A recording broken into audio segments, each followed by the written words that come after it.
Bonjour et bienvenue dans le podcast du Human Factor. Je m'appelle Alexis Eve et tous les mercredis, je vais à la rencontre des startups les plus véloces pour rentrer en détail dans les bonnes pratiques RH qui leur permettent de faire du facteur humain un levier de croissance plutôt qu'un risque. C'est d'amener le top management à adopter un comportement plutôt exemplaire là-dessus. Le Human Factor, ce n'est pas qu'un buzzword, c'est aussi le nom de notre premier livre. Les clés de l'alignement entre associés, d'une organisation adaptée ou encore de la bonne relation à son travail. The Human Factor, c'est 100 pages de retour terrain des plus belles startups et de bonnes pratiques actionnables. Si vous voulez en savoir plus, allez tout simplement sur www.yaniro.co/book, B-O-O-K. On met le lien dans la description de l'épisode. Pour l'heure, je vous laisse avec l'invité d'aujourd'hui et vous souhaite une bonne écoute. Bonjour Camille, comment vas-tu ? Hello Alexis, ça va très bien. Merci de me recevoir dans mon salon. Ouais, exactement. Et je te remercie de me recevoir dans mon espace également, de pouvoir partager. Vous l'avez compris, on est à distance encore. Je sais même pas si on va un jour réenregistrer en vrai. Parce que je vais être tout à fait honnête. Je suis un peu tristoun de ne pas voir Camille en 3D, de ne pas pouvoir se rencontrer, boire un café en vrai, parce que tu m'avais invité dans vos locaux, les locaux de Dashlane. Ouais. Mais il y a une partie, et là je me suis fait la réflexion, où je trouve ça sympa. Tu vois, là, j'ai préparé l'épisode tranquillement avec un café. J'ai ouvert mon petit tiroir pour sortir le matériel. Enfin, c'était facile quand même. Donc bon, ce qu'on gagne, ce qu'on perd en convivialité et qu'on pourra retrouver dans le futur, je l'espère, autour d'un autre café sur autre chose, on le gagne au moins dans le pouvoir continuer à vous partager des super épisodes semaine après semaine. Donc Camille, tu es notre représentante de Dashlane aujourd'hui. Je te remercie beaucoup d'accepter notre invitation sur le podcast du Human Factor de Yaniro. Et comme le veut maintenant la tradition, tu le sais, je vais te laisser présenter Dashlane beaucoup mieux que moi, même si je pense qu'il y a quand même pas mal de monde qui nous écoute, qui connaissent bien Dashlane, et aussi ce que tu fais, ce que tu faisais avant. Enfin bref, une petite présentation, quoi. Ok, parfait. Dashlane, c'est une application web et mobile qui simplifie la gestion des mots de passe pour à la fois les particuliers et les entreprises. Donc, on est à la fois B2B et B2C. Donc, je sais pas si aujourd'hui, toi, tu as beaucoup de mots de passe. Moi, j'ai regardé tout à l'heure, je crois que j'en ai un peu plus d'une centaine. Ils sont tous différents, je les connais pas. Et c'est Dashlane qui les génère pour moi, qui les enregistre, qui les garde et qui me connecte dès que je vais sur un de mes comptes, que ce soit avec mon navigateur ou avec mon téléphone. Donc voilà, nous, notre mission, c'est de simplifier la vie numérique et de la sécuriser pour nos utilisateurs. Dashlane, c'est une start-up, mais qui a été créée il y a plus de 11 ans. Je ne sais pas si on peut encore s'appeler start-up. Et aujourd'hui, on a à peu près 260 collaborateurs. Le plus gros bureau, qui est le bureau originel à Paris, et ensuite un autre gros bureau à New York et un peu plus petit à Lisbonne. Donc on est répartis sur ces 3 bureaux, bon quasiment tous en remote en ce moment. Et moi, mon rôle, je suis arrivée chez Dashlane il y a un peu plus d'1 an, 1 mois et demi avant la fermeture du bureau pour Covid. Donc j'ai eu le temps de croiser un peu du monde au bureau. Moi, je suis en charge de tous les sujets RH pour le bureau de Paris, en dehors du recrutement qui est géré par notre équipe Talent. Et sinon, j'ai un parcours RH très généraliste. J'ai fait du grand groupe, de la PME, et en fait, je me suis toujours plus retrouvée dans l'esprit PME, petites entreprises où on a un scope un peu plus large et où les choses bougent vite. Et j'ai rejoint l'univers des startups il y a un peu plus de 2 ans. Et donc aujourd'hui, on va parler d'un sujet qui touche la plupart des startups, mais ça se précise de plus en plus à mesure qu'on est dans des startups qui commencent à bien grandir, qui commencent à bien scaler. Le sujet de la culture du feedback. Donc c'est un terme qui est particulièrement intéressant parce que quand on parle de feedback, on parle à la fois d'une action qui est facile à comprendre et qui est partagée. On voit très bien ce que ça veut dire donner du feedback, donc du retour en français. Mais ça va beaucoup plus loin que ça parce que quand on parle de culture du feedback, on met les deux pieds dans à quel point justement le feedback devrait être quelque chose qui fait partie des fondations de l'entreprise. Donc du coup, très vite, s'ajoute à ça la méthodologie du feedback, comment on fait ça, les outils qui vont derrière. Bref, c'est pas du tout si simple que de dire bon bah voilà, maintenant faites-vous des feedbacks les uns les autres et ça ira très bien. Et toutes les personnes qui ont un tout petit pied dans les RH ou dans la direction générale des startups qui nous écoutent voient très bien de quoi on parle. Donc peut-être commencer par le commencement. Un feedback, c'est quoi? Ouais, alors déjà, petit disclaimer, je pense que je vais dire, ou on va dire au moins 1000 fois le mot feedback pendant cet épisode. Et j'ai pas de traduction française assez sexy. C'est vrai qu'on nous reproche souvent les anglicismes dans l'univers startup, mais je sais pas comment l'appeler autrement. Tu parlais de retour, C'est pas très chouette c'est hein, pas dit très comme beau. ça. Retour. Si on devrait le définir, je pense qu'on pourrait, dans l'entreprise, considérer que le feedback, c'est une information sur une personne qui peut l'aider à prendre conscience de l'impact de ses actions. Donc ça peut être soit quelque chose de positif, pour souligner par exemple quelque chose qu'une personne fait bien, ou même très bien, mais aussi quelque chose de plus constructif. Moi, j'évite de dire feedback négatif, qui voilà plutôt une connotation qui fait pas rêver, plutôt négative. Donc je pense plutôt à du constructif. Et c'est l'idée de dire à quelqu'un là où il peut s'améliorer et faire différemment. Hmm.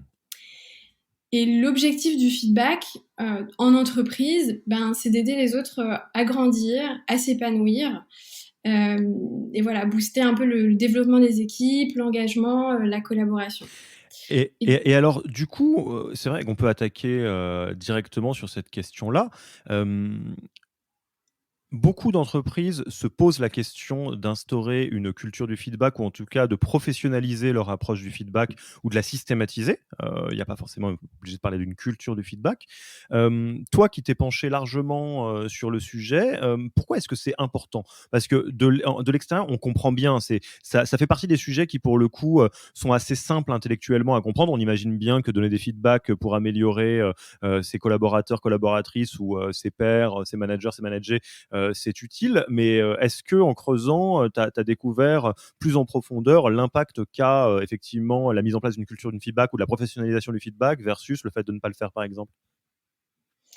ouais, déjà, il y a pas mal d'études qui montrent que les collaborateurs, ils restent plus longtemps dans une entreprise lorsqu'ils se développent.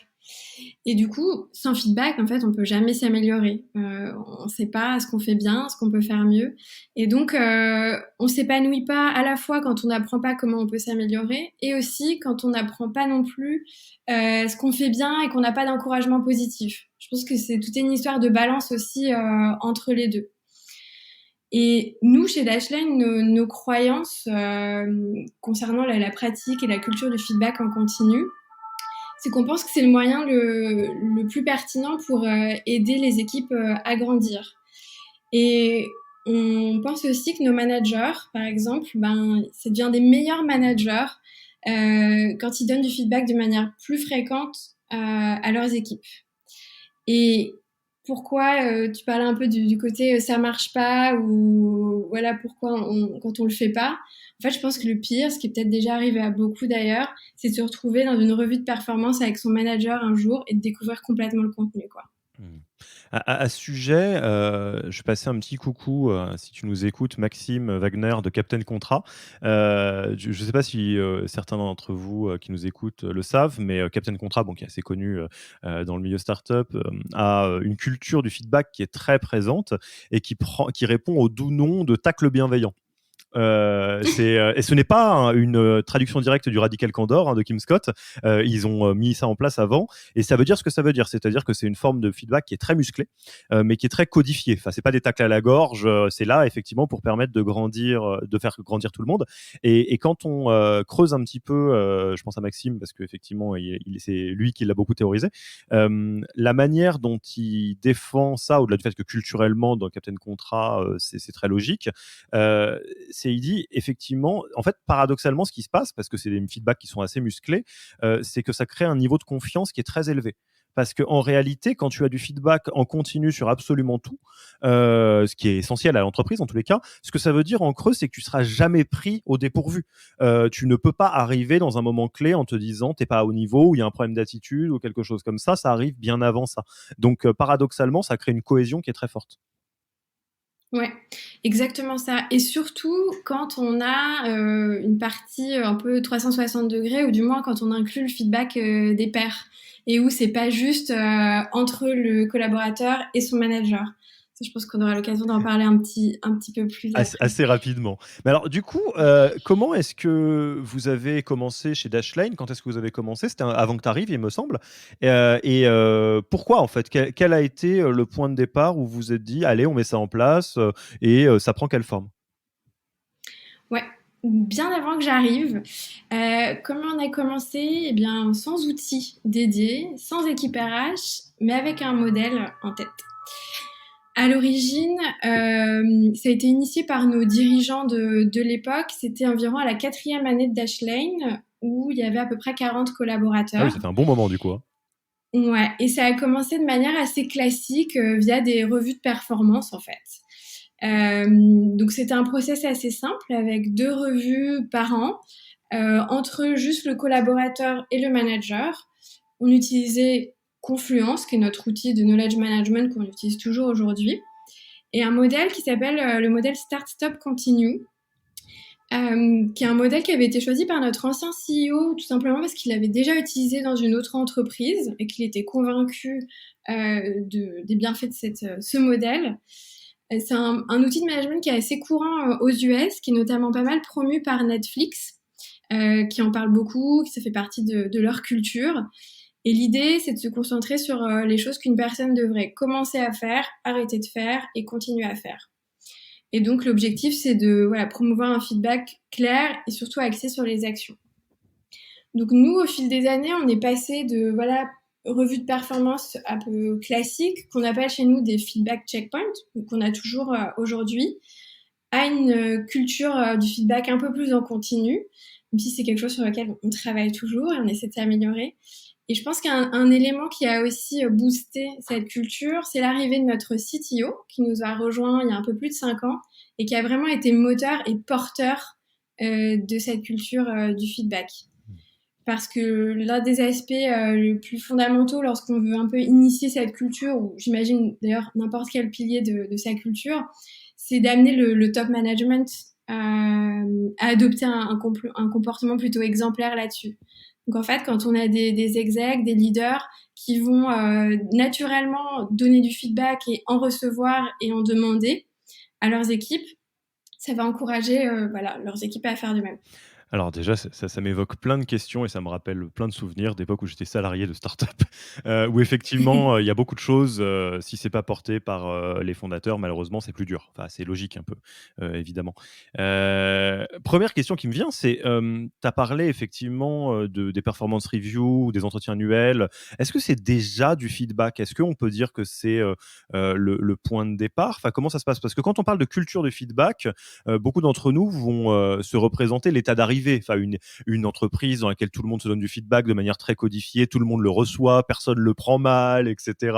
Donc c'est très chouette, mais à un moment donné, c'est un mouvement, ça se fait pas en 2 minutes. Donc est-ce que déjà essayer de mettre en place des rituels de ce genre-là, c'est un bon début? Comment tu vois les choses, toi?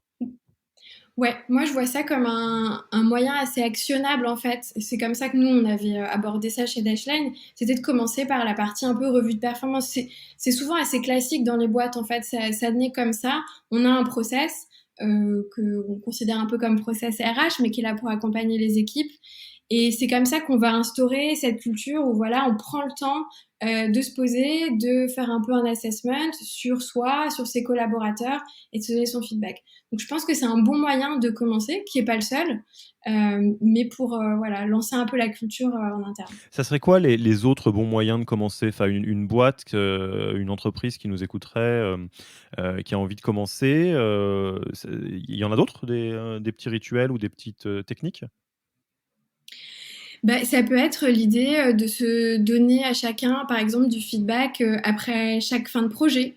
Ça peut être d'utiliser, d'incorporer ça dans des canaux de communication, par exemple, de faire en highlight, ben voilà, tout ce qui a bien marché, pas marché. Ça peut être aussi mettre en place des petits moments dans les agendas des équipes, sur Slack, sur les outils de communication, ou utiliser aussi d'autres outils dédiés. Je crois qu'on aura l'occasion aussi de parler un peu des outils. Donc, il y a plein de manières. Il n'y a pas forcément besoin d'avoir un process RH pour guider ça, mais il faut voilà, donner un peu le pulse, enfin le push pour que ces équipes se lancent. Et ouais, effectivement, donc ce que je comprends, c'est qu'il y a des choses qui sont assez partagées, qui en réalité, bah, ça paraît logique, oui, sont déjà du feedback, faire des retours d'expérience, post-projet, des choses comme ça. Et je je te partage une conviction, je pense que sur les sujets, de feedback, de culture du feedback pour être précis, le début c'est le plus dur. Parce qu'en réalité, pour beaucoup le feedback, en grande quantité ou en quantité assez élevée, surtout les feedbacks, constructifs, qui sont là pour aider la personne à se développer, ça peut être difficile. Et est-ce que tu as des retours ou des avis sur la bonne manière de mettre ça en place, doucement au démarrage pour ne pas brusquer, toute une organisation? Ouais, je pense à 2 choses. La première, c'est, quand on bâtit, que ce soit un process ou qu'on quelque chose d'un peu nouveau, où on veut embarquer ses collaborateurs, bah, c'est bien de pas faire ça juste entre équipes RH ou entre dirigeants, mais d'inclure les équipes. Par exemple, nous, on s'est reposé la question récemment justement de nos feedback checkpoints, de les faire un petit peu évoluer. Ben, on n'a pas juste réfléchi dans notre coin, dans notre équipe RH. On avait une approche un peu de focus group où on a essayé de prendre des collaborateurs de différents bureaux, de différentes équipes et de tester des choses sur eux et de prendre bah, leurs avis, leurs inquiétudes et puis aussi voir ce qu'ils pensaient vraiment du modèle.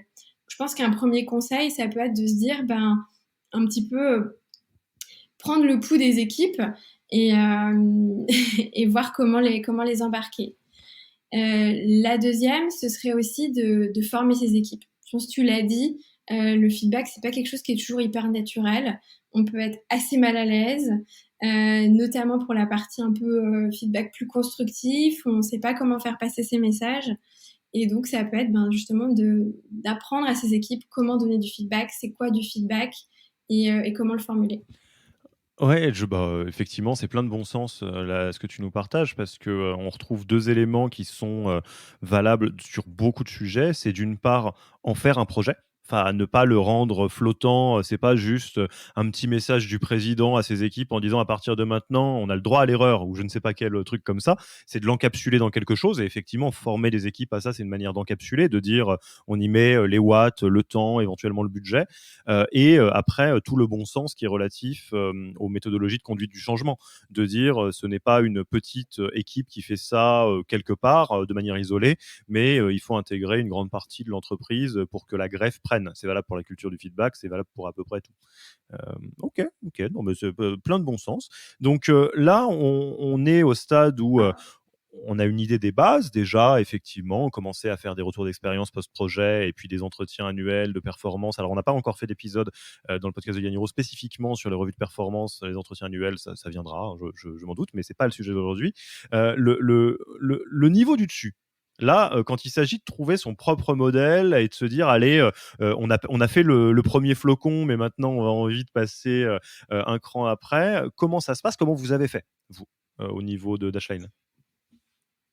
Ouais, alors ça rejoint quand même un petit peu le sujet des revues de performance, parce que c'est un peu lié, et quand on passe un peu par ce biais, on se pose aussi des questions assez similaires.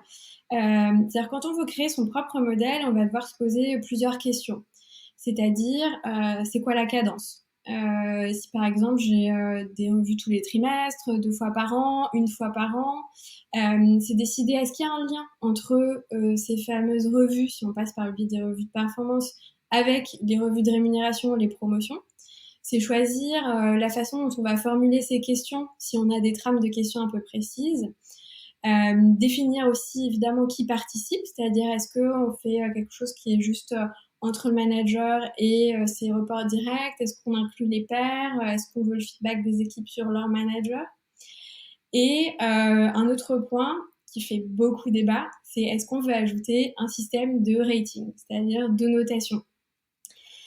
Nous, chez Dashlane, on a 3 convictions assez fortes. La première, c'est notre aspiration, c'est de construire une culture du feedback en continu, mais on va orchestrer ça avec 2 discussions qui sont formelles par an. Donc, tous les 6 mois, on a nos fameux feedback checkpoints.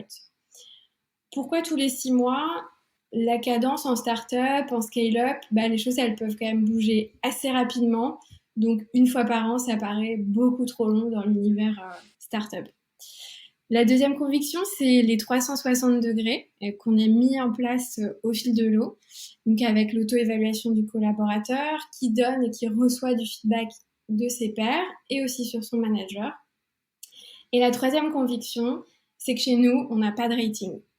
Donc voilà, comme je disais, il y a beaucoup de débats là-dessus. Parfois, je le vois dans les discussions avec d'autres RH, d'autres boîtes. Nous, on est convaincus qu'on n'a pas besoin d'un système de notation pour évaluer la performance de nos équipes ou les motiver.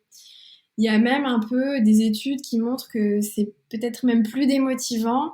Et on sait que dans des discussions entre managers et reports directs, à partir du moment où il y a une note, on a plutôt tendance à se focaliser sur la note et pas trop sur le contenu et ce qu'il y a autour, quoi. C'est hyper intéressant ça, parce que forcément ça recouvre beaucoup de débats qu'on peut trouver dans la pédagogie en général. Enfin, c'est toutes les questions que se posent les écoles, hein, notamment. Et ce à quoi ça me fait penser, et c'est rigolo, et même maintenant que tu me le dis, je me rends compte d'à quel point c'est un débat, enfin que c'est pas simple du tout comme question. On est à la fois dans un univers, l'univers startup, qui est très, très, très plein de métriques. Enfin, n'importe quelle startup connaît ses North Star métriques, fait très, très attention à des choses comme le NPS, des choses comme ça. Enfin, et globalement est attentif à l'amélioration continue, parce que forcément, et pour améliorer en continu, à un moment donné, il faut mesurer.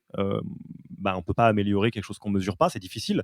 La première chose à faire, si on veut prendre en main un petit peu sa santé, à un moment donné, c'est peut-être de se peser tous les matins, ou en tout cas toutes les semaines. Si on veut prendre en main son budget, faut savoir un petit peu combien on a de sous dans le compte en banque. Enfin, on peut pas faire l'autruche. Et pour autant, d'un point de vue très RH pur et dur, c'est vrai que les histoires les plus cauchemardesques peuvent arriver dans des environnements dans lesquels il y a une notation qui est hard. Moi, je pense que c'est General Electric ou General Motors, mais je pense que c'est General Electric qui avait été connu pour avoir un système de notation très dur et se séparer du low tier de ses employés tous les ans. Ouais. Donc c'est très brutal, hein, comme culture, c'est une culture de la peur, il faut bien le dire, mais qui est rendue possible par une notation. Donc mais ça m'intéresse un peu de savoir ce fameux débat, toi justement, où se situent tes propres ambivalences par rapport à ça, et où se situent tes convictions qui sont très fortes. C'est marrant parce qu'il y a 1 an et demi, j'ai quitté une boîte où je revoyais ce process de revue de performance et où j'ai mis en place un rating. Donc, tu vois, ma propre conviction a un peu évolué personnelle. Et en fait, je pense que le modèle dépend de la culture de la boîte, le niveau de maturité de la boîte, l'organisation, etc. Donc, il n'y a pas forcément un seul débat, rating, no rating. C'est qu'est-ce qui va être le modèle qui va le mieux matcher avec ta boîte? Est-ce que tu as une culture très liée à l'atteinte d'objectifs, de la performance? Est-ce que toutes tes équipes ont justement des objectifs quanti, etc.? Dans ce cas-là, peut-être qu'un rating, ça va être plus facile à apprécier. La grosse difficulté, c'est quand on a un système de notation, c'est de bien équiper, former ses managers pour pouvoir justement apprécier la performance et pouvoir donner le rating qui va bien. On sait qu'il y a des managers qui sont parfois un peu gênés, donc ils vont mettre un peu des notes qui vont plus ou moins apaiser leurs équipes, alors que c'est pas ça. Donc un rating, ça peut marcher, mais il faut que ça s'accompagne de guidelines hyper claires sur comment on définit chaque niveau de ce rating et quelles sont les définitions et à quel moment on est dans tel ou tel niveau. Non, mais tu as raison, et tu viens de m'ouvrir les yeux sur une distinction qui est clé, et c'est valable sur cette question de la culture du feedback, mais c'est valable sur beaucoup de choses. Euh, je parlais un peu d'à quel point c'est un sujet, que les questions, une question qui se pose en société, les notes, les pas les notes, à l'école par exemple. C'est quoi la différence entre la société et une entreprise? C'est que la culture d'une société est forcément, comment dire, va compter tous les profils. Une culture d'entreprise est forcément teintée, les profils qui sont dans une entreprise sont forcément liés de près ou de loin aux valeurs et à la culture, d'une manière ou d'une autre. Et c'est pas grave. Enfin, on parlait, ou on parlera de Netflix, et c'est quelque chose qui a été beaucoup théorisé, de dire que la culture d'une entreprise l'entreprise, ça peut être le paradis pour certains profils et un enfer pour d'autres. Et c'est assumé, enfin, c'est clivant. Et je te rejoins. Là, je fais un peu je ressors ma casquette de psychologue de formation, mais c'est vrai qu'une culture très dure, basée sur la performance et donc sur le rating, sur les profils qui vont avec, ça posera aucun problème, ça va même être très motivant parce qu'il y a des gens qui vivent pour le dépassement de soi et c'est ni bien ni mal, c'est une forme de personnalité. Mais les personnes qui n'ont pas cette personnalité vont le vivre avec beaucoup au mieux ils vont trouver ça bizarre et au pire de douleur. Donc tu as raison, ça dépend entièrement de la culture de l'entreprise et retour à ce passage obligé de se poser la question de c'est quoi vos valeurs et la culture et de quand vous mettez en place quelque chose, faites en sorte que ce soit culture compliant, quoi. C'est ça. Et alors, dans votre cas, vous avez introduit le 360 degrés. Et alors pourquoi? Comment ça se met en place? Est-ce qu'on peut faire une petite virée dans ce mode du 360 degrés, à la fois d'un point de vue philosophie, process et outils? Parce qu'une fois qu'on a dit qu'on est pour le 360, il faut quand même le mettre en place à l'échelle d'une entreprise. Ouais. Donc du coup, je te disais, voilà, au bout de 4 ans, Dashlane a créé ses premières un peu revues de performance où on a commencé à avoir du feedback. Au début, c'était juste entre manager et report direct. Puis Dashlane a grandi, une DRH a été recrutée, qui est toujours là aujourd'hui et qui est américaine. Donc il y a une approche peut-être un peu différente de DRH, parfois un peu plus classique dont on a l'image en France. Et l'équipe RH a commencé à se structurer. Donc c'était il y a quelques années et c'est à ce moment-là, je crois que c'était après il y a 3 ans, et c'est à ce moment-là que le 360 a été introduit. Donc il a été impulsé vraiment par l'équipe RH. Pour nous, c'était une étape supplémentaire pour un peu favoriser cette culture du feedback. On considérait, on considère toujours d'ailleurs, que c'est le feedback donné par le pair, c'est une information essentielle à la fois pour soi en tant que collaborateur, mais aussi pour les managers quand ils doivent bâtir leurs évaluations, leur assessment, voilà, leur propre feedback en fait. Nous, il se trouve qu'on a une organisation, peut-être que d'autres se retrouveront, avec des mission teams. Ça veut dire qu'on peut avoir un manager qui a des reports directs qui sont éclatés dans pas mal d'équipes différentes. Donc au final, ils ne travaillent pas en direct avec tous leurs collaborateurs. Donc c'est difficile pour eux en fait de faire un assessment sur comment ça se passe au quotidien. Et aussi, c'est un bon moyen de limiter les biais. C'est-à-dire que le feedback, c'est pas juste le feedback d'une personne, c'est le feedback de plusieurs personnes avec qui on collabore. Et ça s'est plutôt bien passé quand ça s'est mis en place. Il y a pas eu c'était plutôt bien accueilli par les dirigeants à l'époque. Et c'est au même moment où on a introduit un outil qui s'appelle Small Improvement, qui est un outil de gestion, voilà, du feedback, des praise, des one-on-one meetings. Voilà, on fait pas mal de choses. C'est un petit outil qui est européen, je crois que c'est allemand. Bizarrement, qui est assez peu utilisé, j'ai l'impression, quand on partage nos outils dans notre écosystème. J'ai toujours l'impression d'être la seule à faire la promo de Small Improvement. Est-ce que c'est l'équivalent philosophique des Elevo et Javelot en France, plus ou moins? Ouais, c'est ça, et ou ce qui se rapprocherait d'un Lipsum, qui est aussi un équivalent dont j'entends beaucoup parler. Mais je pense que l'UX est un peu plus poussé peut-être que nos outils français. Je les connais pas bien, mais c'est un super outil, en tout cas nous qu'on adore. Ok. Donc je te laisse continuer, hein. Je t'ai interrompu Ouais. pour placer un petit coucou à nos amis d'Elevo et Javelot, mais je t'écoute. Comment vous avez mis en place tout ça? Donc c'est important ce que tu dis quand même. L'outil joue une place. Enfin, ça a l'air de rien. On peut des fois se dire que le milieu startup adore mettre du SaaS de partout, mais la vérité c'est que ça processise et ça matérialise une réalité aussi. Ouais, c'est ça. L'outil, c'est important. Pour moi, il faut vraiment que ça reste un support. C'est-à-dire que quand on bâtit sa culture de feedback, ses revues de performance, etc., l'outil, ça doit pas être ce qu'on choisit en premier et ensuite on bâtit son process ou sa façon de donner du feedback. Pour moi, ce qui est important, si je devais donner un seul conseil, c'est d'abord de créer son process interne, son modèle, qu'est-ce qu'on cherche à faire, et ensuite de trouver l'outil qui va permettre d'accompagner ce process ou ce modèle, et pas l'inverse. Je pense que parfois c'est un petit peu l'erreur d'être séduit par des outils un peu sexy en disant bah ouais, c'est la Rolls du feedback, des objectifs, des OKR, etc. Et en fait, si on n'a pas le process qui colle avec la culture ou ce qu'on essaie de faire derrière, on a beau avoir l'outil le plus shiny, le plus performant, ça va pas marcher. Hmm. Euh, mais en parlant d'outils, je pense aussi qu'il y a, évidemment, ça aide. Un outil qui marche bien, qui séduit par son expérience utilisateur les équipes, ben, ça va évidemment favoriser un peu l'engouement des équipes. Et je vois qu'il y a de plus en plus d'outils, justement. Déjà, il y a de plus en plus d'outils RH de manière générale. Je pense qu'il n'y en a jamais eu autant qu'aujourd'hui sur un peu tous les sujets.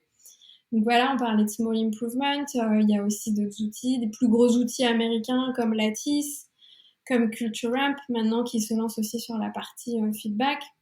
Il y a Lipsum et il y a les Français comme Elevo, Javelot. Il y a aussi pas mal de nouveaux petits outils qui sont directement intégrés dans Slack, par exemple. Donc, il y a un outil de communication qu'on utilise, je pense, un peu tous dans l'écosystème. J'ai entendu parler, alors je ne vais pas faire de promo parce que je ne les connais pas, mais c'est un exemple de Grow, par exemple. Donc, c'est pas un outil à part, c'est directement dans Slack. Et ça invite à donner du feedback en direct aux autres avec des systèmes de petits templates. Donc, je vais dans Slack sélectionner une personne, sélectionner un peu le sujet et le type de feedback que j'aimerais bien donner. Et ça va me créer un petit peu des modèles de phrases pour m'accompagner à donner du feedback, à le rédiger. Et il y a une petite incentive derrière. C'est l'idée que plus on donne du feedback dans l'entreprise, plus on va planter d'arbres derrière. Donc, il y a un peu un aspect Hmm. écolo aussi et Et un engageant. peu gamifié, ouais, c'est intéressant comme approche. Tu parlais dans les 360 de la particularité effectivement des mission teams et donc à quel point c'est important de multiplier les points de vue pour avoir un vrai retour complet sur quelqu'un pour limiter les angles morts. Euh, Moi, ça m'ouvre deux questions. D'une part, c'est la question d'un 360. Ça comporte qui? Est-ce que c'est, enfin, qui fait partie des personnes qui, entre guillemets, peuvent donner un feedback qui est constructif et les personnes qui sont trop loin? Est-ce qu'on peut faire moi, mon N plus 1, mes managers, mes pairs? Est-ce que N plus 2, c'est trop loin? Enfin, il y a une vraie question. Et la deuxième, c'est anonymat versus pas anonymat. Parce que est-ce qu'on considère que l'avis de mon manager a plus de poids ou à l'inverse de mes managers si je suis manager? Enfin, c'est toute une question, j'imagine, auquel vous avez dû faire face. Ouais, tout à fait. Et là encore, c'est pas mal de sujets qui ouvrent le débat. Sur la partie les acteurs du 360, nous, les collaborateurs ou les managers désignent les pairs. En fait, ils le font de concert, c'est-à-dire que, par exemple, moi, je discute avec ma manager, on va se mettre d'accord sur les pairs que je vais nommer pour me donner du feedback.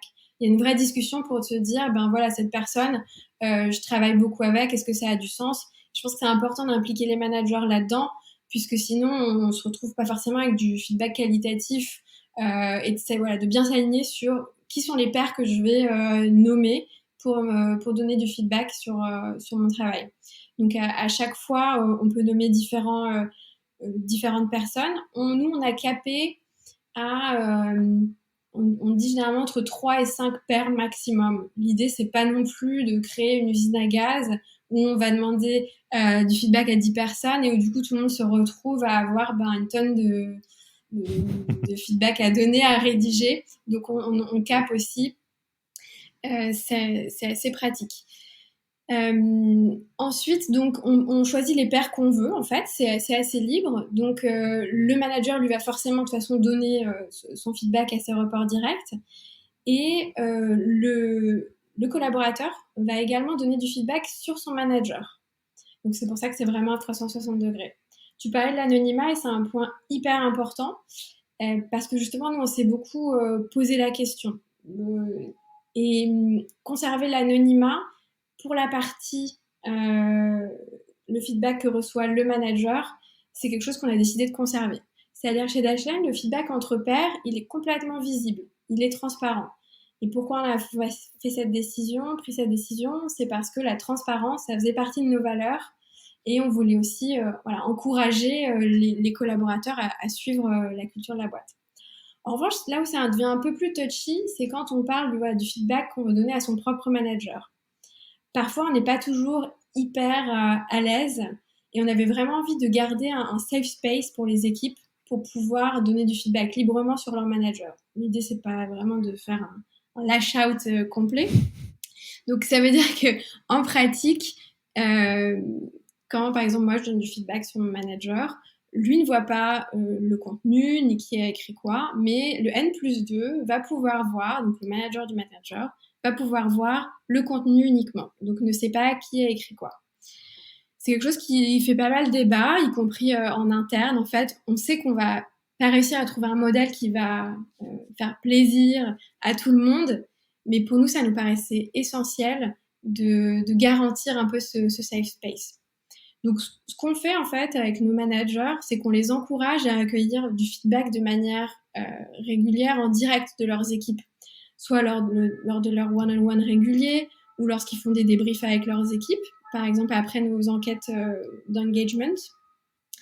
Mais il y a aussi ce feedback checkpoint 2 fois par an où on peut donner un peu son avis sur son manager.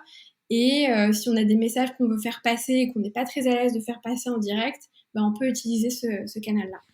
Alors, j'ai une question qui est très pragmatique et qui, encore une fois, me ramène à mes années de salarié en startup.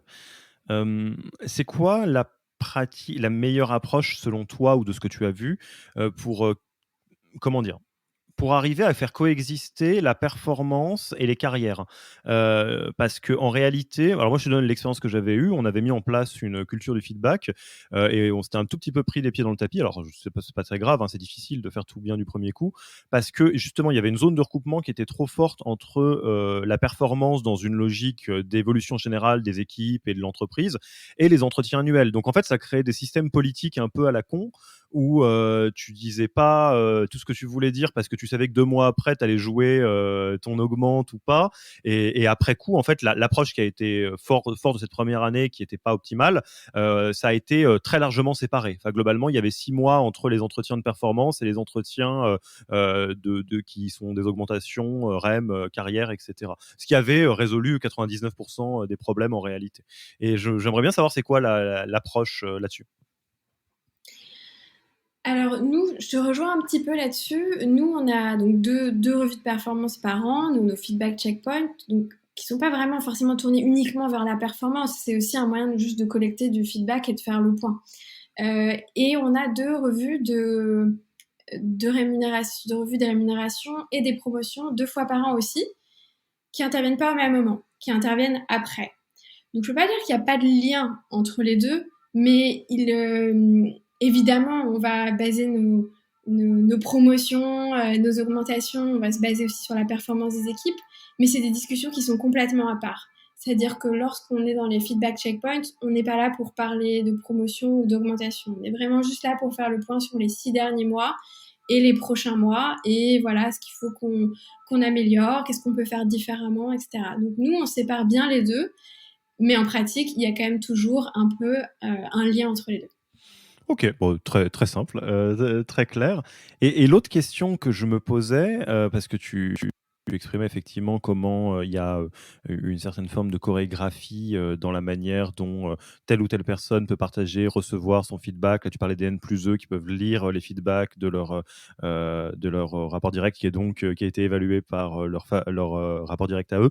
Euh, Moi, la question que ça me pose, que tu as soulevé au tout début, c'est la question de la formation ou d'aider les personnes à grandir sur ces sujets. En fait, je te dis ce qui vient de traverser mon esprit. Euh, Comme tu le sais, notre métier au quotidien, en partie, c'est un métier de coaching de dirigeant. Donc, ce que ça veut dire, c'est que, je ne sais pas si c'est du feedback, mais en tout cas, tendre le miroir à des personnes, on le fait toute la journée. De montrer aux personnes ce qu'ils sont en train de faire, ce qu'ils sont en train de vivre, un retour différent sur la situation, etc. On va pas se raconter de fables. C'est un métier, on a été formé à ça. C'est pas naturel la manière de faire ça. Et globalement, aider quelqu'un à recevoir une information qui est peut-être un peu choquante ou un peu inattendue par rapport à ce qu'on pensait, par rapport à sa propre réalité, ça n'a rien de naturel. Et il y a toute une chorégraphie dans le métier de coach pour faire ça. Sans aller jusqu'à ce niveau-là, j'imagine qu'au-delà même de former les personnes au fonctionnement du feedback. Voilà, le radical candor, ça marche comme ça ou autre chose, peu importe. Ce sujet que je viens de te donner par exemple est pas neutre non plus. C'est-à-dire qu'une fois qu'il y a des entretiens annuels dans lesquels on reçoit en bloc les feedbacks qui viennent d'Elevo, Javelot ou n'importe quel autre outil, ça peut être très brutal en fait quand on n'est pas préparé. Donc, comment est-ce que vous outillez un petit peu toutes les différentes parties prenantes de ce système pour que peu à peu, justement, tout le monde se sente confortable dans cet exercice? Je crois que tu l'as dit, le feedback, c'est pas forcément quelque chose de naturel ou qu'on aime donner de manière assez naturelle, où on est tous à l'aise pour le faire. Nous, chez Dashen, on a notre équipe RH qui coach, on va dire, les équipes de deux manières. La première, c'est on forme les équipes, l'ensemble des équipes, à donner du feedback. Et ça, on le refait régulièrement. Donner du feedback, c'est une compétence, ça peut se travailler, on peut l'apprendre, l'améliorer. Et donc, pour nous, construire notre culture du feedback, ça va pas sans former ces équipes sur comment faire pour en donner. Donc, ce qu'on fait, c'est que nous, on a créé un training qu'on a fait évoluer d'ailleurs au fil des années. Donc, on revoit en fait tous les 6 mois, où on dispense une formation d'1 heure pour l'ensemble des équipes, juste avant de lancer notre campagne de feedback checkpoint. Et donc, si j'avais un peu des petits conseils sur les sujets clés, en tout cas que je remarque en formant les équipes, les messages un peu clés à faire passer, le premier, c'est d'expliquer aux équipes qu'il faut donner du feedback au bon moment et pas attendre en fait justement le process RH, les revues de performance, etc. C'est une discussion qui doit avoir lieu au bon moment. Et ça, c'est quelque chose sur lequel je pense qu'on peut toujours tous s'améliorer. S'assurer quand on a un process, c'est de le présenter clairement aux équipes. Par exemple, qui peut voir quoi, quand, etc. Ça paraît basique, mais c'est vrai que ça peut en stresser certains. Un point hyper important qui rend, je pense, le feedback qualitatif ou non, c'est d'inciter ces équipes à donner des exemples et des faits tangibles. C'est-à-dire qu'il faut être objectif en fait. On ne part pas d'une assumption quand on donne du feedback à quelqu'un. Il ne faut pas baser ça sur son interprétation, mais il faut vraiment donner des exemples précis. Important aussi, surtout sur la partie feedback plutôt constructif, là où on veut que l'autre améliore des choses ou change des choses, qui est parfois peut-être les messages les plus difficiles à passer, c'est rappeler qu'il faut être tourné plutôt vers l'avenir et en fait proposer des solutions. Donc, on n'est pas là pour dire, voilà, on se concentre sur le passé, sur ce qui n'a pas marché, mais plutôt sur le futur et comment on peut s'améliorer, comment on peut faire les choses différemment. Et aussi, un point important sur lequel nous, on continue de travailler, c'est de donner des conseils sur comment donner du feedback selon la personne à qui on s'adresse. Par exemple, voilà, quand on donne son feedback à des pairs ou à un report direct, voilà, les attentes ne vont pas forcément être les mêmes. Et aussi, on a remarqué qu'il y a certains collaborateurs qui aiment bien avoir des exemples, des templates, un peu des scripts. Et du coup, ça, on en a mis à disposition. En fait, il y en a plein sur Internet qu'on peut trouver. Il y a des ressources qui sont gratuites. Et certains, pour rédiger, ça peut les aider d'avoir un peu des formulations type. Donc ça, c'était un peu le premier volet. Donc ça, c'est la formation que vous avez... Enfin, là, nous as fait les grands chapitres de la formation que vous avez construite avec l'équipe RH, la petite formation d'1 heure, c'est ça? Ouais, c'est ça. Et qu'on fait évoluer voilà, régulièrement, tous les 6 mois, on se repenche dessus, on se dit comment on peut améliorer, selon voilà, ce qu'on remarque aussi du niveau de maturité dans la façon dont nos collaborateurs donnent du feedback, quels sont les messages qu'il faut qu'on fasse passer, et en fait, on fait évoluer notre training à chaque fois. Et il y a d'autres éléments, là tu parles un petit peu d'une approche formation, qui est dispensée par l'interne. Est-ce que ce soit la formation ou, au-delà des outils, il y a des choses que vous utilisez, enfin que vous confiez à de l'externe ou bien, un accompagnement de certaines personnes que vous faites en particulier? On parlait des managers qui ont un rôle assez central, dans l'équation, Ouais, nous, on fait tout plutôt maison. On a une culture où on coach, l'équipe RH coach ses managers en interne. Ça peut nous arriver, bien sûr, d'avoir des trainings extérieurs ou d'avoir recours à d'autres d'autres organismes de formation, mais on a une culture très forte où on coach nos managers en interne. Ça veut dire que chaque manager a un people partner qui va l'accompagner, le voir régulièrement. Et un des sujets qu'on va aborder, c'est évidemment le feedback. Donner, en recevoir, et on les accompagne vraiment là-dessus. Pour nous, c'est important aussi que les managers développent cette culture du feedback en continu pour aussi pouvoir un peu évaluer la performance, c'est-à-dire au bon moment. C'est-à-dire que je pense que là, il y a aussi rien de pire côté RH quand on se retrouve à un moment, on nous dit, bah voilà, il y a un gros problème de performance dans l'équipe, ça va pas du tout, cette personne-là sous-performe. Ok, mais du coup, quels sont les messages qui ont été passés ces derniers mois? Bon, bah, il n'y en a eu aucun. Ok, super. Donc voilà, c'est un sujet sur lequel on travaille et on coach les managers. Et une deuxième chose qui est assez particulière, j'avoue qui est assez unique, moi que je n'avais pas retrouvé dans d'autres entreprises, justement au moment de nos fameux feedback checkpoints où les managers écrivent des reviews et donnent leur feedback à leurs collaborateurs, l'équipe RH vient relire les reviews des managers avant qu'ils les partagent avec leurs collaborateurs. Ça veut dire qu'on n'est pas là pour contrôler, fliquer le contenu, mais on va les coacher en direct sur la façon dont ils donnent du feedback. Donc, il y a des domaines, des sujets sur lesquels, voilà, qui sont un peu récurrents où on les coach. C'est bien sûr de donner des exemples concrets, voilà, du factuel, de bien prendre en compte aussi l'auto-évaluation et le feedback des pairs, de pas juste se baser sur leur assessment à eux. De pas édulcorer aussi, ce qu'on appelle, les Américains appellent le sugarcoat. C'est un peu envelopper et de pas être assez direct. Bon évidemment, parfois il faut mettre les formes, mais l'idée c'est quand même de faire passer des messages clairs. C'est revoir aussi peut-être certaines formulations qui pourraient être mal interprétées. Donc on regarde aussi un petit peu le wording. Et aussi on s'assure qu'on retrouve dans le feedback de nos managers des attentes qui sont claires pour la suite et notamment des priorités. C'est quelque chose qui est assez particulier. Je ne cache pas que ça prend un petit peu de temps. Nous, généralement, on relit assez rapidement, donc dans les 48 heures, pour vraiment pas ralentir le process. Au final, moi, je vois, en tout cas, c'est ce qu'ils me disent, les managers sont plutôt reconnaissants de ce coaching en direct sur ce qu'ils rédigent. C'est pas forcément adaptable ou scalable selon la taille de sa boîte, mais en tout cas, c'est quelque chose que je recommanderais à minima pour les managers qui sont assez juniors et qui sont, voilà, surtout juniors dans l'exercice. Alors, tu parlais du sugarcoating, enfin d'enrober, comme disent les Américains. Petit moyen mémotechnique que je vais garder en tête qu'on partage à des dirigeantes et des dirigeants en coaching qui se posent la question. C'est pas le sujet de dire qu'est-ce que c'est qu'un bon feedback ici, mais si vous devez garder un moyen mémotechnique, un bon feedback, c'est toujours le message que vous voulez partager, mais présenté d'une manière qui fait que la personne peut le recevoir et l'intégrer. Donc avec un certain niveau de care, parce que si vous êtes juste en train de dire que la personne est nulle, ça l'aide pas concrètement, et puis vous n'êtes pas très dans le care. Et moyen mémotechnique pour itérer un petit peu.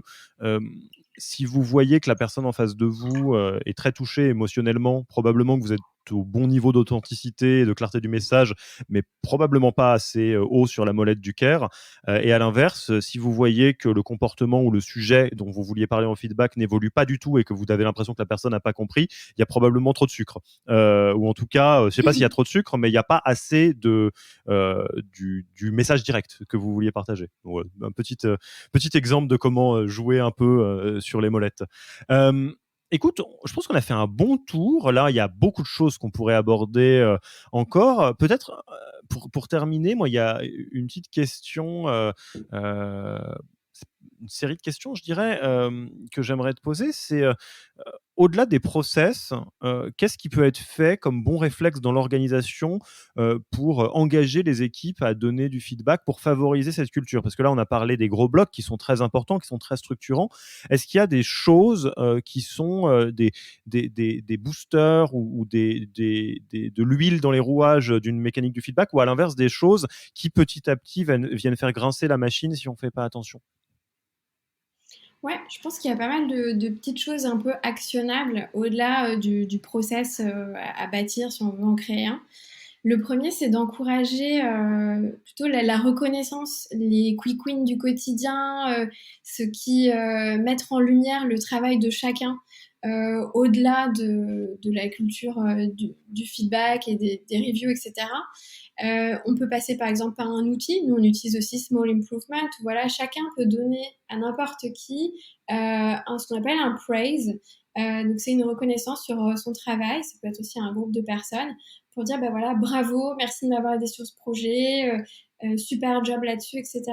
Ça peut passer par un outil, mais ça peut aussi être quelque chose que mettre en lumière les achievements dans le cadre d'une réunion avec l'équipe ou avec toute la boîte, ou utiliser Slack ou n'importe quel outil de communication, mais un peu rendre régulière, fréquente et naturelle cet encouragement en fait de la reconnaissance et des petites choses de chacun.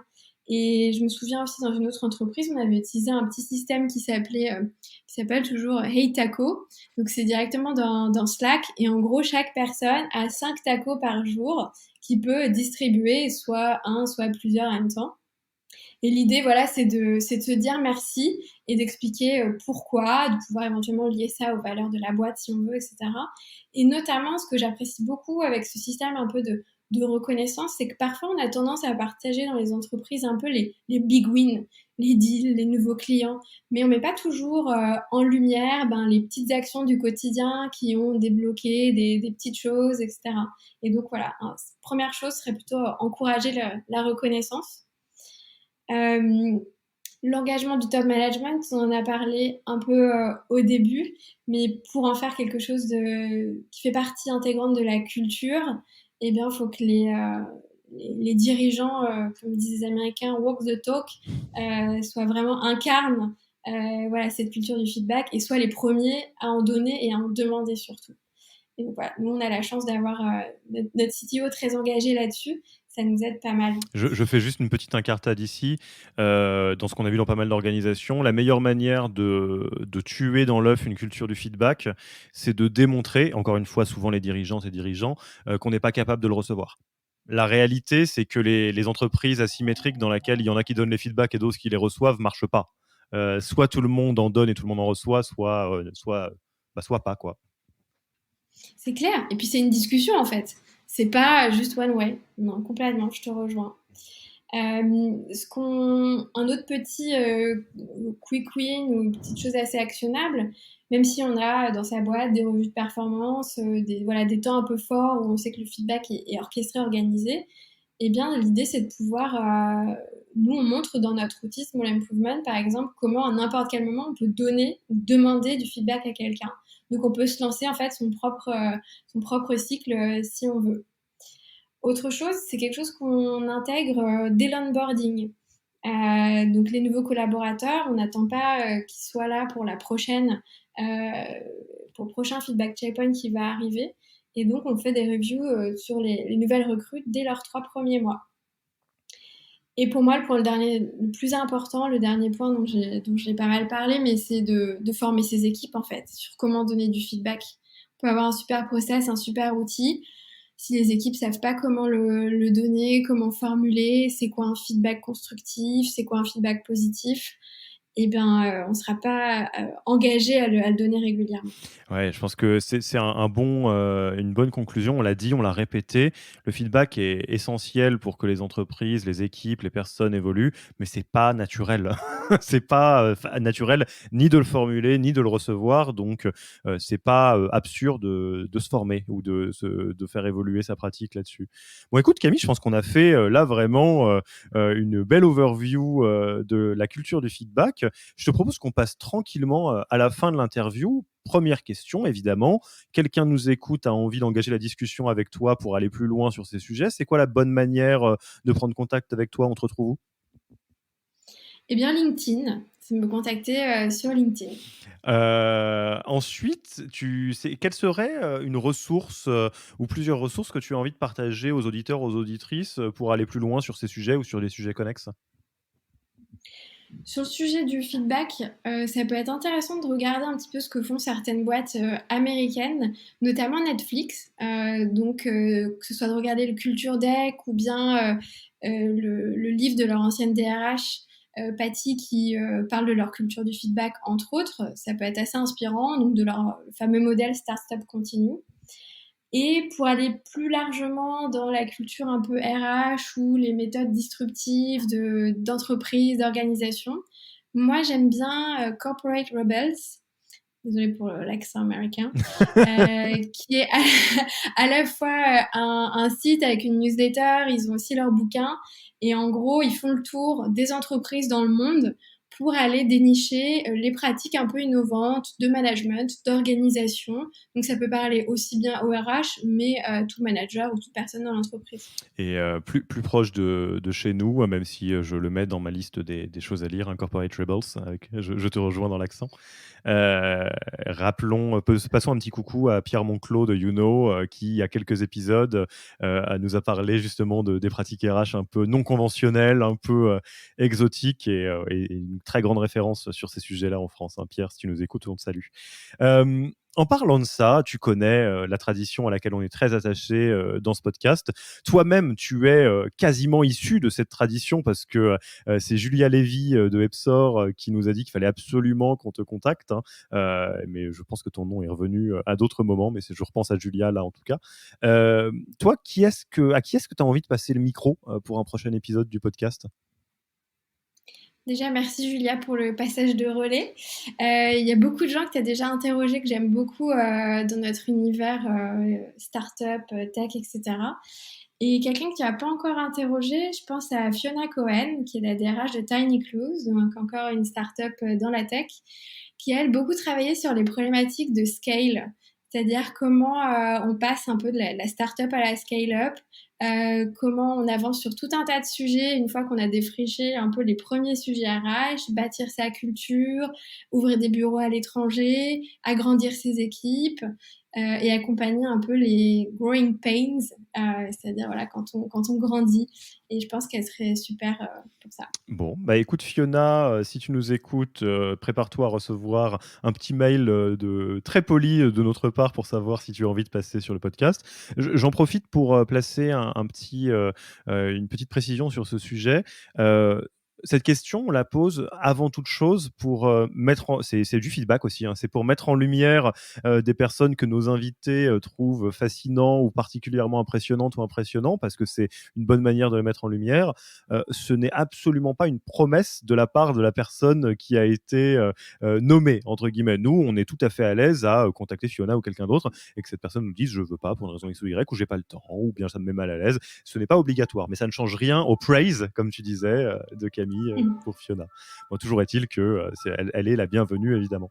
Écoute, Camille, je te remercie beaucoup pour ton temps. C'était un épisode qu'on devait faire depuis longtemps. On va pas rentrer dans les coulisses, mais on avait eu d'autres idées de ce qu'on aurait pu faire sur cet épisode. Peut-être qu'on aura l'occasion d'en reparler dans le futur. Écoute, en tout cas, je te dis à très vite, à bientôt, et donc peut-être pour un prochain épisode dans la saison 2, 3, 4 du podcast Yaniro. Et d'ici là, en tout cas, merci. Merci Alexis. Au revoir Camille. Merci d'avoir écouté cet épisode. S'il vous a plu et que vous ne voulez rater aucun nouvel épisode, abonnez-vous à la newsletter en allant sur le site www.yaniro.co. Et à mercredi prochain pour le